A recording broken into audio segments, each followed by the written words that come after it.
Bienvenidos a Inversiones y Negocios, un programa de economía y de geopolítica internacional. Tenemos notas muy interesantes para vos, no te la pierdas.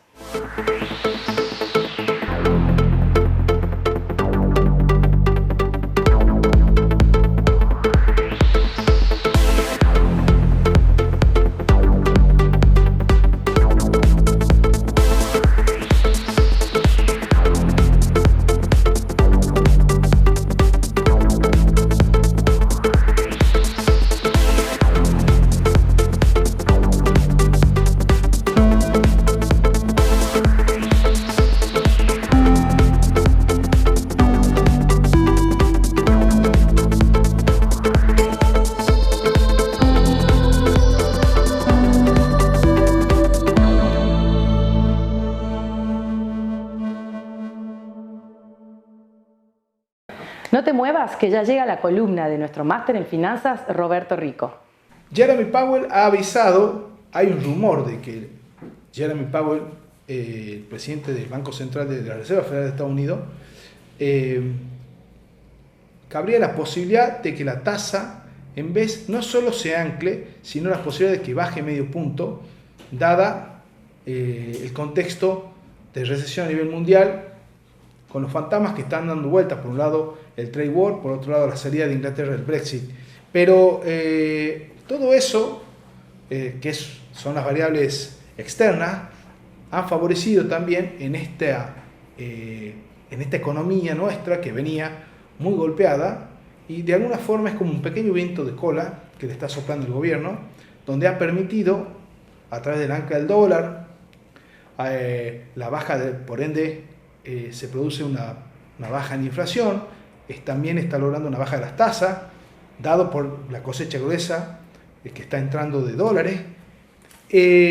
Pero para hacer un análisis large de la economía argentina, hay que ver qué va a pasar una vez oficializadas las listas, cómo va a modificar el mercado y cuando se acabe la cosecha gruesa de liquidación de soja, cómo el mercado lo va a mover. De hecho, en una entrevista que le hicieron a Miguel Ángel Broda, también habló de que el año que viene, tanto la deuda externa que hay, como con el Fondo Monetario, es prácticamente impagable. Habría que hablar de un stand-by nuevo con el Fondo Monetario que refinanciaría la deuda a 10 años, pero hay muchas probabilidades de default. Bueno, para eso hemos invitado a Roberto Rico. Roberto, ¿cómo estás? Hola Juan, ¿qué tal? ¿Cómo estás? Te escuchaba atentamente, Juan, lo que vos decís. Los datos. Estos son los datos y vos sabés que para que vos hagas el análisis. Fundamental, Juan, el tema de la política. Hoy, si iré más lejos, mirá, estaban hablando de que Sergio Massa, que entraba en la fórmula de los FF, ¿viste? Y ya todo eso está enrareciendo el mercado. Estoy hablando de los mercados de cambio, el mercado, sí, tanto el dólar que se mueve con cierta volatilidad hoy por hoy, y también en la bolsa de comercio, ¿verdad?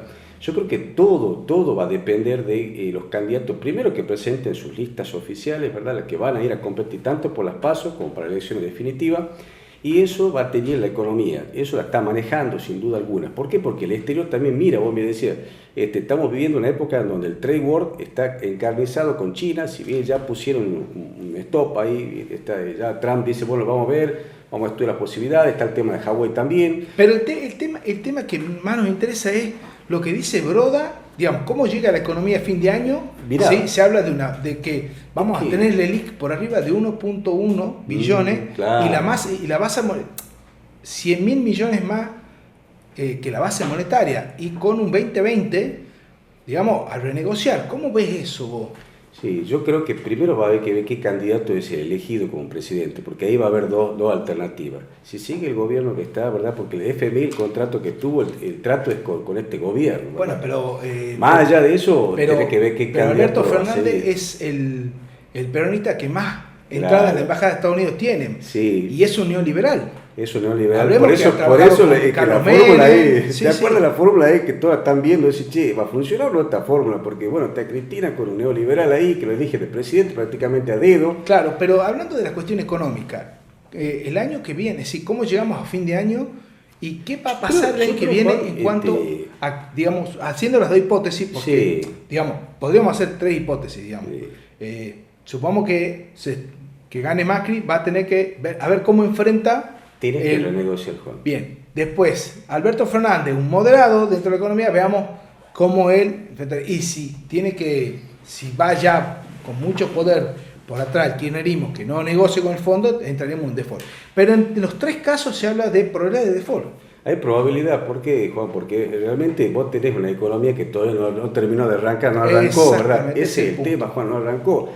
Tenés mucho, el gasto público todavía está a grandes niveles, no lo han podido controlar. Y el crédito está muy caro. El crédito, ¿por qué? Porque vos estás muy expuesto, la Argentina está muy expuesto a tasas de interés. Vos tenés un spread con respecto a otros países, que es riesgo país, casi 1000 puntos, y otros países negocian prácticamente tasas del 5%, porque están pagando casi 10 veces más que la tasa de es la diferencia con respecto a la tasa de Estados Unidos. Entonces, si hay posibilidad de riesgo, de default, hay altas posibilidades, pero yo creo que pueden ser mayores si otro gobierno distinto. ¿Y por qué te digo esto? Porque el Fondo Monetario negoció con el gobierno de Mauricio Macri y la apuesta dura está sobre este gobierno, tal es así que le permitió al Banco Central vender grandes cantidades, o sea, pone la oferta como este punto para que directamente se anticipe a la jugada, y la apuesta es fuerte. Yo creo que una negociación con este gobierno sería más contundente y más positiva para el país, ¿verdad? Después, ahí se habla de un stand-by, que renegociar el stand-by.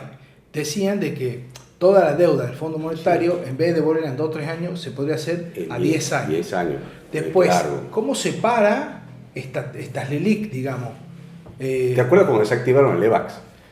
Y bueno, pero con LELIQ, cambiamos nombres, pero pasamos lo mismo. Exactamente. ¿No ves el riesgo de un nuevo plan Brady o que es semi-Brady, que le puedan poner un bono a 5 a 10 años? Puede ser 10 años un bono. Porque hay que parar ese negocio financiero para que se active el crédito o ver cómo se lo vuelca. Vos tenés tasas, vos recién nombrado, 70% llegaron a estar tasas. Imagínate bajarla a niveles normales, le va a costar mucho, pero van a tener que usar el trampolín, como se diría, algún otro instrumento financiero, bien puede ser un bono, ¿verdad? Sí. Para hacer de escalón hasta normalizar las tasas. Primero, ¿tenés riesgo de default? Sí, hay riesgo de default. Que si el gobierno continúa, capaz que tiene otro manejo, otro trato, puede ser. No sé cómo negociará otro partido, que no viene de otras ideologías. Otro partido, que vos dijiste, hay un neoliberal con una persona que lo puso prácticamente a Dios. Otro que no se sabe, la vaina se presenta, no se presenta, no sabemos. Espera cómo saldrá, tampoco sabemos, ¿verdad? Sí. Entonces, el riesgo es más alto. Por eso, el riesgo país aumenta y los inversores están muy atentos. Esa variable es interna. Exactamente, están muy atentos a eso porque, bueno, si ven peligro en la continuidad de este gobierno, porque con 4 años más puede renegociar, como ya vos dijiste, el trato con el FMI. Y normalmente siempre hay, previa a las elecciones, hay un vuelo, hay un desarme de cartera y un vuelo a dólar, digamos. Es más, Juan, ya se viene. Pero eso es un clásico. Sí. Pero va a ser mucho más fuerte a partir de agosto, septiembre. Cuando venían diciendo de que tal vez Mauricio no se presentaba, que iba el plan B con B corta, y ya empezaron a dolarizar sus carteras. O sea que para empezar a desprender activos en pesos para ir a activos en dólares, ¿verdad? Sí. No solamente significa comprar acciones en otros países, sino también bonos que den rendimiento en dólares. Perfecto. Ya para ir dejando en claro, digamos, el año que viene hay que renegociar. Hay que renegociar con el Fondo Monetario. Eso es casi seguro, Juan, que viene en renegociación. Ahora, el trato va a ser distinto si un gobierno y si otro ponen la firma. Bueno, excelente análisis, Roberto, gracias, como siempre. Juan, te vamos a estar invitando nuevamente. Gracias, un gusto. El gusto es mío. Bueno, vamos a un corte y ya volvemos.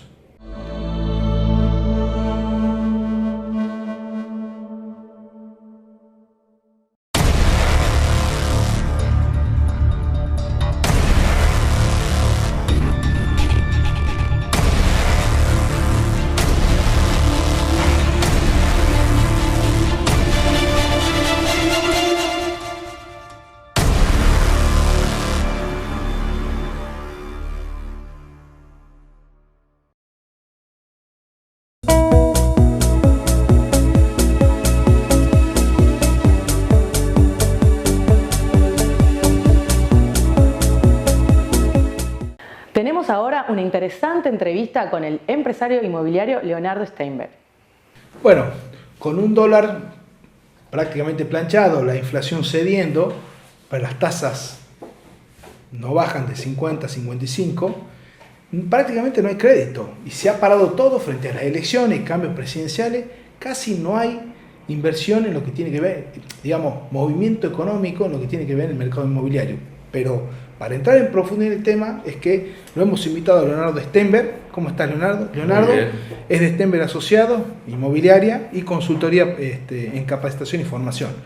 Pero en este tema, Eduardo, puntualmente, Leonardo, que vos sos especialista, ¿qué es lo que está pasando en el mercado? Bueno, primero que nada, un gusto. En cuanto a la parte inmobiliaria, la parte inmobiliaria es prácticamente una resultante de todo lo que pasa en un país. Y con el agravante de que ningún tema inmobiliario es poco ni secundario. Es decir, hoy la compra de una licuadora, está bien, lleva a una preocupación o una decisión, pero no es lo mismo vender la casa de uno, comprar un departamento que comprar una licuadora. Entonces lo nuestro, en general, todos son temas importantes. Yo no vendo un baño, yo no vendo un zaguán, yo vendo una casa. O hacer una inversión es todo un tema en la familia. Bueno, el tema inmobiliario está como puede estar cualquier país donde no hay una estabilidad y una tranquilidad y un saber qué pasa mañana. Pero eso no quita que en el tema inmobiliario siempre existe algo más allá de toda la crisis que puede haber. Primero, en tiempos de crisis decían o dicen que también son tiempos de oportunidades. Sí.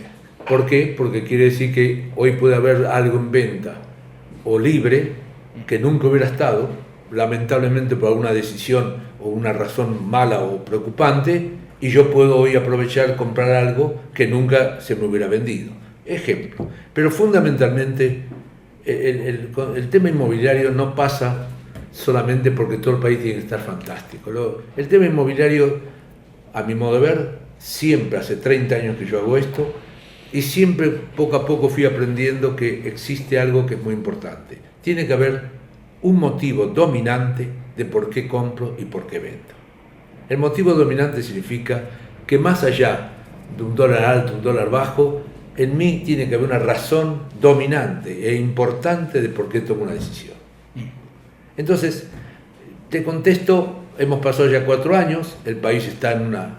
No quiero hablar de política, es una transición, quizás será necesaria esta transición, todo lo demás ya lo sabe la gente, pero se siguen haciendo operaciones inmobiliarias, pero fundamentalmente las que para una persona tienen algo que ver en su vida en forma importante. No se hace cualquier operación, es verdad, la gente ante la duda abstente, pero yo sigo haciendo operaciones inmobiliarias en la medida que encuentro a aquellas personas que realmente tienen una preocupación o una necesidad que está más allá de cuánto está el dólar o no. Nadie compra bien ni nadie compra mal. Charlamos en un café, que siempre nos encontramos. Así es. Y ahí siempre te pido consejo de asesoramiento y siempre me iluminás con tu sabiduría y me decías que, un ejemplo me dabas con respecto a esto, que hay familias que tuvieron el tercer hijo y se tienen que cambiar sí o sí. Entonces, por necesidad la tienen que hacer la operación. Por eso digo, lo que más importa, más allá que esté bien o no un país, el hombre inmobiliario, aquel que es una rara mezcla de un profesional, como somos los inmobiliarios a nivel de producto, y además somos hombres de venta. Es decir, aquel inmobiliario que no tiene también una dosis de todo lo que signifique venta, tampoco va a poder llegar a comprender por qué Juan Pérez puede comprar o no le conviene comprar. Vender significa meterse en el pellejo del que está con una necesidad, entenderla en todo sentido y buscarle su necesidad. Si vos solamente, o aquel inmobiliario que busca solamente ofrecer lo que tiene y no está preocupado en ahondar por qué Juan Iriarte quiere vender, bueno, si compras quizás compras mal, o bien no te vende. Tiene mucho de arte entonces. Por supuesto, la venta ya es un arte. Ya es un arte. Pero la inmobiliaria, la parte inmobiliaria no es el mismo tema. Para mí hay 2 áreas. Una es la profesional, donde no importa si sos muy simpático o poco simpático. Importa lo que sabes, lo que conoces.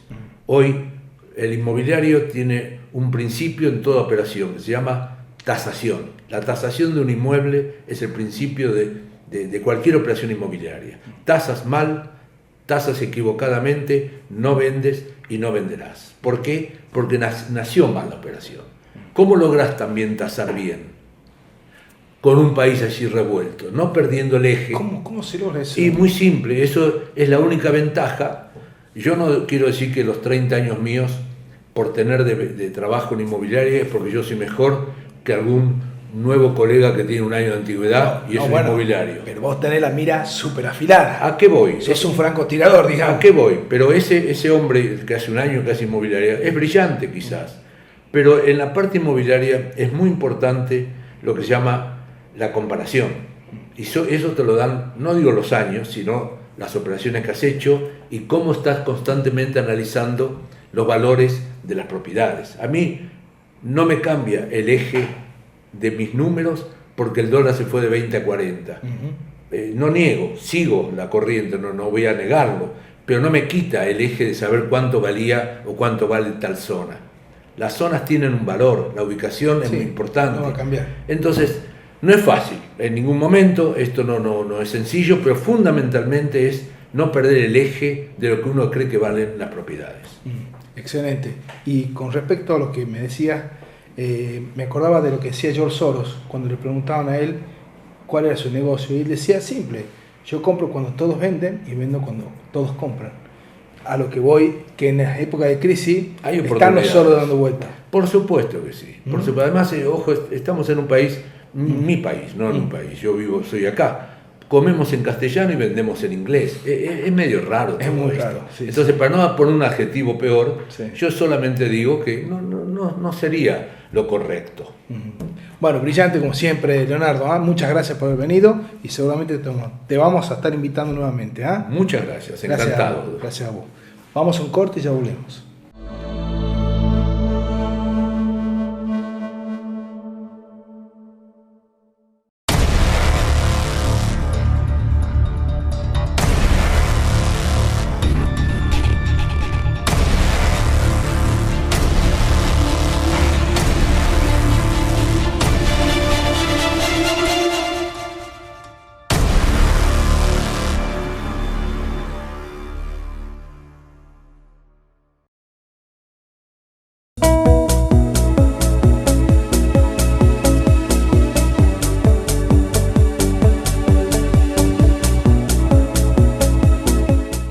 Disfruta ahora de la calificada opinión del licenciado en Economía Eduardo Robinson.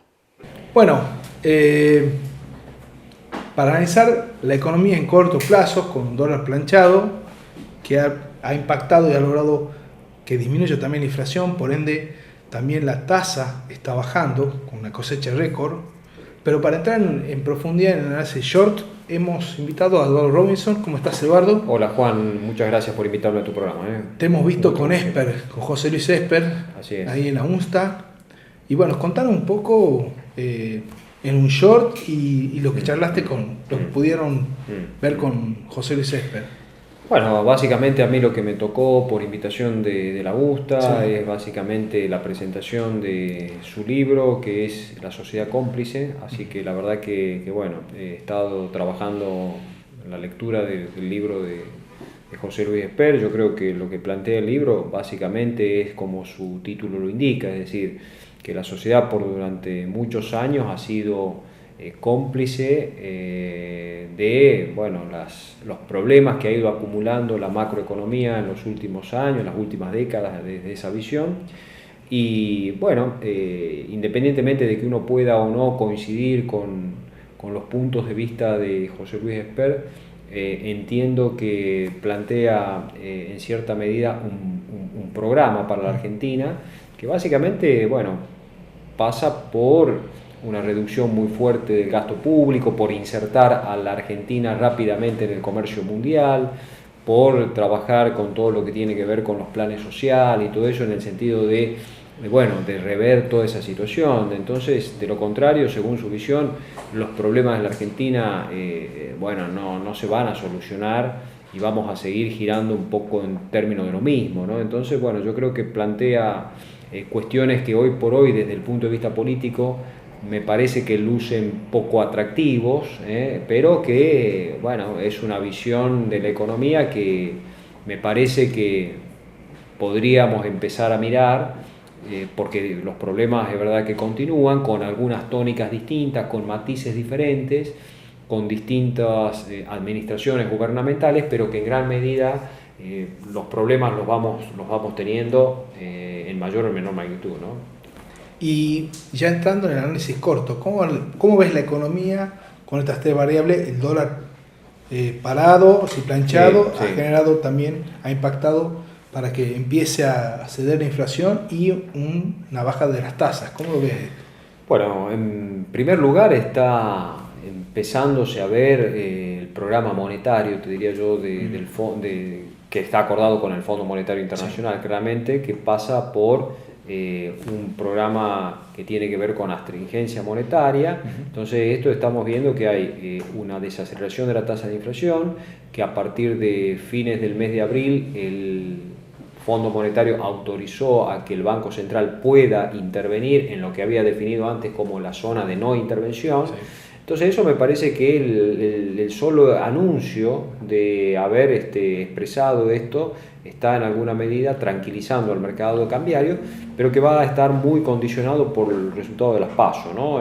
Yo entiendo que hasta las PASO es un plan económico. Es un plan económico, y después de las PASO vamos a ver, porque ahí, bueno, según las encuestas, el gobierno no llegaría bien parado a las PASO. El tema es que, bueno, si el gobierno pierde en agosto, bueno, ¿por cuánto va a perder, no? Entonces, si el gobierno pierde, si eso puede llegar a ser reversible o no en octubre, entonces me parece que el clima financiero va a estar muy supeditado a eso. Entonces estamos viendo un dólar planchado, pero que, bueno, un dólar que puede ponerse nervioso de acuerdo con el resultado de las PASO, y fundamentalmente porque hoy por hoy, quienes se perfilan como los que pueden llegar a suceder al gobierno, esta fórmula Fernández, bueno, no están trayendo al mercado la confianza suficiente como para que las expectativas, sobre todo afuera, se reviertan, ¿no? Y además, lo que vos decías, hasta las PASO va a haber una dolarización de cartera, y después del resultado se puede profundizar más o menos según el resultado, ¿no? Exactamente. Y eso va a poner mucho estrés sobre el dólar. Va a poner bastante estrés. Y con la cosecha de la soja ya terminando. El gobierno va a tener menos poder de fuego. Va a tener menos poder de fuego. Entonces se habla de que hasta hay que seguirlo de cerca. Se habla de que va a vender hasta 9.000 millones de dólares, ¿no? Sí, se está hablando, bueno, son cifras que por supuesto son cálculos que se hace desde el mercado, cálculos de consenso. El gobierno sí tiene previsto, te diría yo, hay que ver cómo y hay que ver en qué condiciones, como te digo, sobre todo las condiciones políticas, porque acá claramente el dólar va a ir reflejando las cuestiones políticas. Vos sabés que en una economía que está muy sensible, cualquier tipo de declaración, cualquier tipo de foto incluso, no sé, si Fernández se saca foto con no sé quién, o ver cómo termina, digamos, todo el tablero político, eso va a ir claramente condicionando a la economía, y por supuesto el dólar va a ser un síntoma más de todo eso. Vamos a ver las candidaturas en 23 de junio, en unos días, y eso también va a cambiar un poco. ¿Y qué te pareció la visita de Bolsonaro a Macri? ¿Fue más política y la excusa económica de un peso dólar, pero fue política para canalizarle todos los votos esos de derecha fuerte? ¿O pensás que el peso dólar ese puede estar en una agenda futuro? Yo creo que... ¿O es más político? Sí, tiene dos partes lo que estamos viendo, ¿no? En primer lugar, la visita de Bolsonaro a la Argentina es claramente un apoyo explícito al gobierno de Macri. En primer lugar, es una cuestión política. A los efectos fue muy claro el mensaje de no multiplicar más Venezuela, ¿no? Claro. Entonces eso es lo que decía Bolsonaro, y por lo tanto entiendo que es una visión por ahí. Y el resto de lo de que tiene que ver con la moneda, creo que por supuesto si la Argentina estuviese en otro esquema o con otro contexto económico, con una moneda un poco más fortalecida, hoy el peso argentino es una moneda muy débil a nivel incluso regional, Y entonces claramente hablar de una unificación monetaria... Nos llevaría puesto la escala de Brasil. Yo creo que es exactamente, hoy por hoy no luce demasiado viable, sí, en el mediano, largo plazo, donde puede haber una unificación monetaria entre los dos principales socios del Mercosur. Un Mercosur que viene muy complicado. Llevó a la Comunidad Europea. Sí, sí, no, es mucho tiempo. Y está ahí, ¿no? Sí, es mucho tiempo y como te digo, eso implican estudios mucho más serios y implica sobre todo una estabilidad macroeconómica que ni Brasil ni la Argentina la tienen. Bueno, excelente como siempre, Eduardo. Muchas gracias, Juan. Estamos a estar invitando nuevamente seguramente Bueno, para seguir la amable. dinámica del mercado en función de las políticas. Muy amable, gracias.